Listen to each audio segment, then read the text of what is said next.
so welcome back to my channel.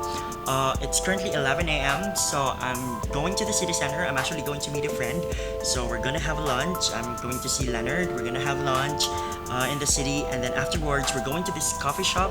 It's actually a coffee shop where there are cats who roam around, so it's called Chaton de Café, I think. But yeah, anyway, so we're going around, we're going there, and then we'll have coffee, have some fun, talk or something, and then go around the city. So I'll show you some parts of Luxembourg City, not everything because we have limited time, but I'm gonna show you some parts of Luxembourg City, and I hope you'll enjoy. Okay, so see you around.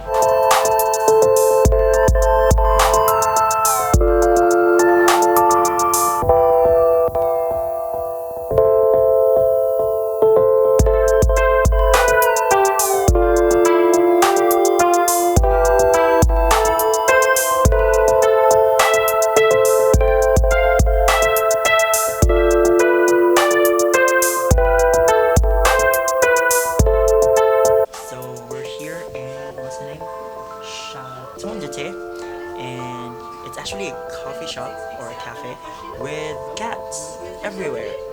So yes, hey Leonard. Yes, so there are cats everywhere, and then they made some mazes and yeah, just everything for the cats actually.